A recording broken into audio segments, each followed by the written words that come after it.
Welcome everyone to the first episode of No Skill Game Review, the place where I'm gonna talk about the game, analyze it, and review it. For today's episode, we're gonna talk about WWE games at the NES. And if you ask, am I following this gen gaming? The answer is yes, kinda. The reason is because when I watch this video, it makes me remember that yeah, I have played this game before and I wanna have my own opinion. So without further ado, let's go on to the review.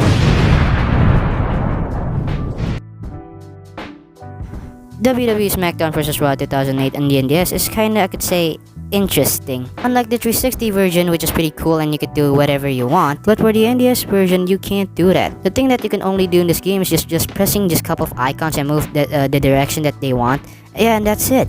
There's no GM mode, or you cannot even create a superstar, but there's actually a season mode. The thing that you can do in the season mode is just basically go to people's room and just go to the gym, training and challenge other superstars, and that's fucking it. And if you don't believe me, I played the season mode until I fight Booker T to get the Cruiserweight title, but I don't want to finish the game because the game is so frustrating, which I'm gonna talk about it later. So the game has 10 match types, but there's no gimmick matches like Hell in a Cell or just tag team. It's just basic shit. But not gonna lie, the roster in this game is pretty cool and all. Like there's 21 superstars that is popular in that time, and they even have Hardcore Holly, which is the exclusive character for the NDS. The game also has a lot of arenas that you could choose from like the popular one like WrestleMania, or you could just pick the normal arena. It's your pick. And the entrance for an NDS game is actually pretty good. But I cannot say the same for the gameplay. The gameplay of the game is just pure piece of shit. The gameplay, just like I said, it's just basically just pressing icons, but there's a problem with that. The AI of this game is just too strong, especially when you get pinned and also when you pin the bot. Even if you beat the crap out of the bot, the same shit will happen. If he actually pin you, it's actually kind of hard to get out. And when you want to pin the bot, it's still pretty hard, so that's why you have to really like tap it like crazy, like really fast and really fast. And even so, it's still kind of close call. It cost me 10 minutes just to beat the guy. Even when you use your finisher, it's still hard to beat the bot, like really hard. And sometimes the reaction of the bot is just too fast to reverse it back. But if you just keep playing the game, you just get used to it. But don't you ever think about the games just basically you could just, chill in your bed, just play it like really calm? No, this is not the type of game like that. Because the only way to be good at this game is just basically you have to sit and put your phone or your NDS at some sort of like a desk and play it like some sort of Candy Crush. And that's why I don't like the game that much. It's frustrating in the bad way. And if you want to play the game on your phone, I really recommend go to your menu and go to more action and hide your gamepad. It's just much more better. And from all that, I'll give this game a 4 out of 10. Yeah, the game is pretty good from the graphics, but not gonna lie, the gameplay is so bad, man. Even the Metacritic score in this game is bad too. And after that, let's go to the next one. WWE SmackDown vs. Raw 2009 for me is actually a huge improvement from the last one. The games look so different rather than the 2008 version is because the one who made the game is actually different. The 2008 version is made by Amaze Entertainment, while the 2009 version is made by Star Software. And just by seeing the gameplay, it looks so different. In this game, you could move whatever you want by using the D-pad as your movement. And for the attack, you have to use your touchpad. But not gonna lie, the attacking is kinda confusing, so I really recommend you have to see the tutorial. In the tutorial, they teach you about like grappling, strikes, and pinfall submission, like the usual stuff, but they also have the special matches like steel cage and tables and ladders. But it's still kind of hard to use the grappling moves. The pinfall mechanics of this game is still kind of hard to use, so I really recommend just use the submission because it's easier, or you could do it by a ring out. And that's the only thing that I could say about the gameplay. The game is kind of decent, I guess, but sometimes confusing.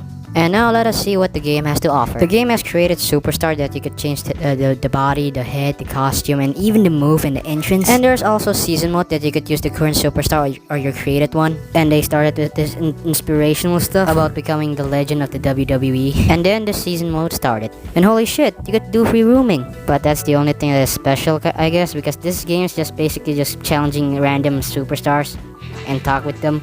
You know what, let's just talk about the match type that this game has to offer.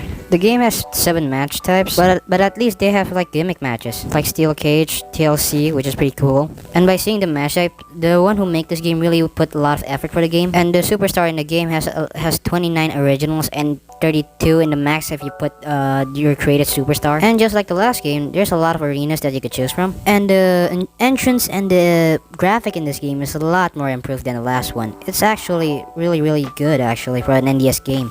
And after all that, I give this game a 5 out of 10. There's a lot of things that is improved, like the graphics, the gameplay. Most of them are pretty good, but the controls of the game is kind of hard to master and it's kind of confusing. But the game is kind of okay to me, like nothing special, nothing bad, like just okay, I guess. But somehow the Metacritic's actually better than the last one. And after that, let's go to the final one. WWE SmackDown vs. Raw 2010 for me is actually a masterpiece. The game is just so awesome from every aspect, from the single player and even the story mode, which I'm gonna talk about it later. The control of this game is finally easy to be understand. Like you could just go to the options and see the controls, and yes, you don't need to use your touchpad anymore, finally. And trust me, you don't need to see the options anymore. You just play it, like chill, you know? And somehow you will beat your opponent. And by the way, this is hard mode. But let me tell you the proper way about the gameplay. So just like the 2009 version, you could move whatever you want, like using the D-pad. But now, for attacking, grappling, running, you just need to use the buttons. And that's why I like the game so much. It's just easy to understand. And the game is not that frustrating, you know? Actually, it's not frustrating at all. It's just a really cool game. And that's it about the gameplay. Simple. And it's kind of sad that there's no SmackDown vs. Raw 2011 for the NDS. Just imagine how great it is. And now let me tell you about what kind of match type in this game has. The game has 9 match types, and some of them are new, like the fucking ambulance match. And the one with no name is actually a backstage brawl. That's right, a backstage brawl. The game has 30 superstars and 33 if you create your own superstar. And some arenas are locked, but you could open it when you play the story mode. And also, you could change your difficulty, but not gonna lie, it doesn't affect that much. And of course, the graphic is really improved. And if you see at the right, they add this feature called cards, which I'm gonna talk about it later. Same time as the story mode, which is after this. So yeah, the graphics, the entrance for this game is actually really good. And for me, this game is actually similar to WWF No Mercy for the Nintendo 64. And now let's talk about the story mode. So in the story mode, you could only use your created superstar, so you can't use the normal one. So in the start of the story mode, you could see a Big Show in Triple H fighting for the WWE champion, and of course Triple H won. And then you see your character talk to Mr. McMahon about your contract for the WWE. And in this game, there's some sort of like a choice of words, but not. So the top is actually you look like a good guy. At the bottom, you just look like a bad guy, like a jerk. And because I'm a pure virgin, of course I'm just gonna be a good guy. And spoiler alert, even if you pick the bad one or the good one, the ending is gonna be the same. The difference is everyone will like you if you pick the good one, and if you pick the bad one, everyone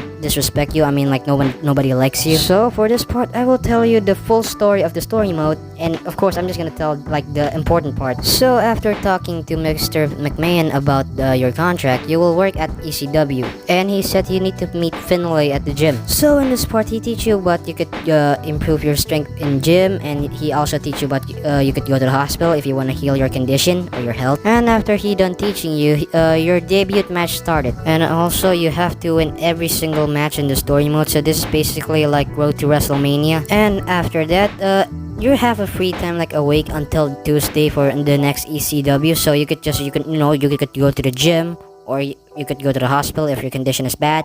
And also there's a shop that you could buy cards that you could use for the match. But they also have this place for extras like you could buy a shirt, moves, or even houses. Like what kind of shop is this? And after that, you start your first feud against Jack Swagger. And after beating him and other superstars, you could finally end this rivalry at Backlash once and for all. And then the second rivalry, which is you have to fight the Dirt Sheet. And after they make you failed at your date plan with Eve, you could finally get your revenge at Judgment Day and make the both hate each other. And finally, you could get the date with Eve. But after that lovey-dovey moment, you could finally get your ECW championship, but you have to fight Mark Henry first. But after you beat another superstar, Mark Henry, that is supposed to fight Evan Bourne, shockingly, Evan Bourne was attacked by Vladimir Kozlov. And 1 week later, you found Evan Bourne, and he said that Vladimir Kozlov would destroy ECW, so you have to stop Vladimir Kozlov and also Mark Henry. And after beat them both with Evan Bourne, you could finally get a shot at ECW championship, and you won it at Night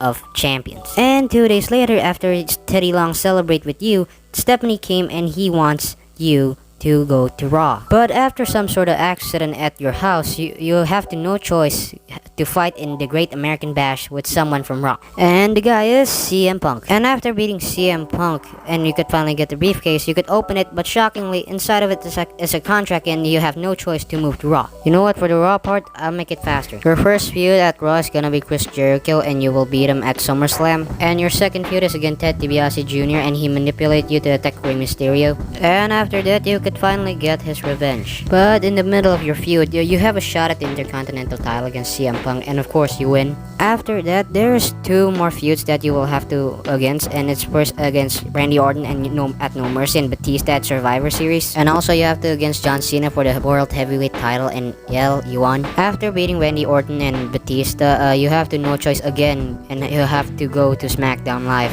After that, you go to the SmackDown headquarters and you talk with Triple H. And when SmackDown happened, you start your rivalry with Edge and also with friendship with Mr. Kennedy. And after that, you could finally beat Edge at Armageddon. After that, you got a shot at the United States title, and of course you won. And then Royal Rumble happened. Because you're the unlucky main protagonist of your life, you get the #1 spot, but Triple H give you a tip that you could cheat your way. First, you cheat to Umaga, and second, you go to Mr. Kennedy, and then Kane. And of course, after all that, you won the Royal Rumble, and you could have a shot at the WWE Championship at WrestleMania. After that, because you cheated, Vicky Guerrero gives you a punishment like fighting like 2 guys, and also the Undertaker really mad at you because he thinks that you're the one who attacked him. Also in the sport, Triple H betrayed you, so this is pretty much making the WrestleMania heat.